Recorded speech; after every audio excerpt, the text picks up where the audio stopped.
Magandang tanghali mga kababayan, nandito po tayo ngayon sa San Jose, Cebu City mga kababayan. By the way mga kababayan, magko-comment po tayo ngayon tungkol kay Sarah. Napakaganda ang mga sinyalis natin mga kababayan. By the way mga kababayan, ito ang ating titingnan.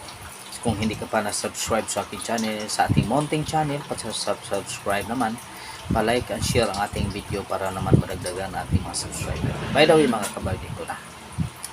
And then mga kabayan, kung bukas ang iyong kalaban sa pag-share sa inyong blessings, i-PM nyo lang ako kaya magkakaroon po tayo ng feeding program sa mga kabataan. Pasayahin natin mga kabayan, kahit konting tulong lang, kahit magkano lang tatanggapin ko. I-PM nyo lang ako. Uuwi ako ng Mindanao mga kabayan, pasayahin natin ang mga kabataan ngayong 23. Yun lang mga kabayan ang hinihiling ko sa inyo. Pero kung mabigat sa inyo, okay lang, fine mga kabayan. By the way mga kabayan, ito ang ating tinitingnan.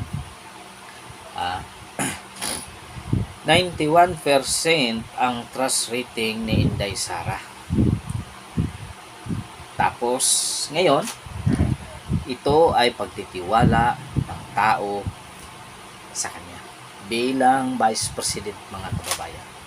Bilang Vice President. Ngayon mga kababayan,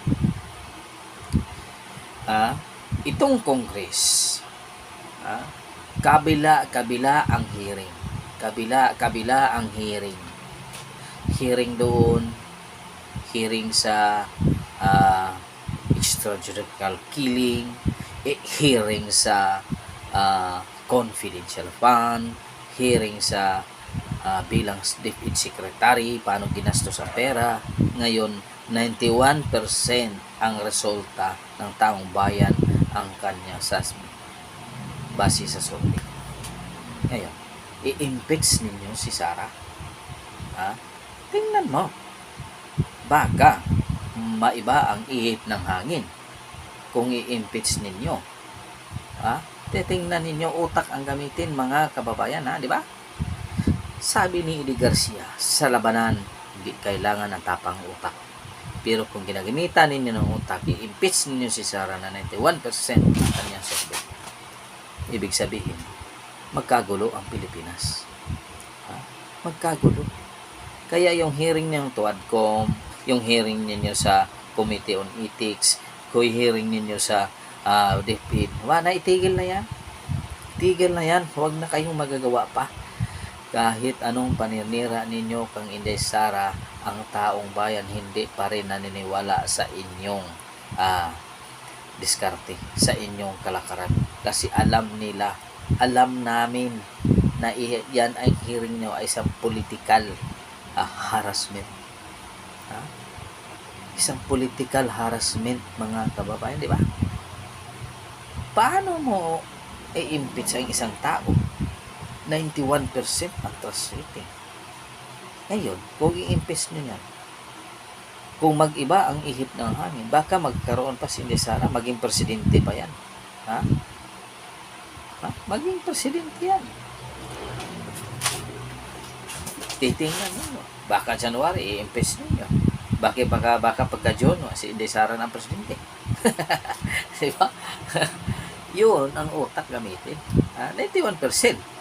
Ibig sabihin, ang tao nagtitiwala sa kanya. Walang tiwala ang mga tao. Bisan ako, hindi ako nanwala sa mga Marcos administration ngayon. Tingnan mo, kaliwa at kanang korupsyon. Ni man lang isa, walang ginaganyan ni Marcos. Huminto ka dyan. Hala, diskarte kayo dyan. Kaya diskarte ni Game. Kami dito sa Malacanang, magpa-concert kami dito. Yun ba? Habang ang mga tao may namamatay sa bagyo, pero kami rito nag-concert.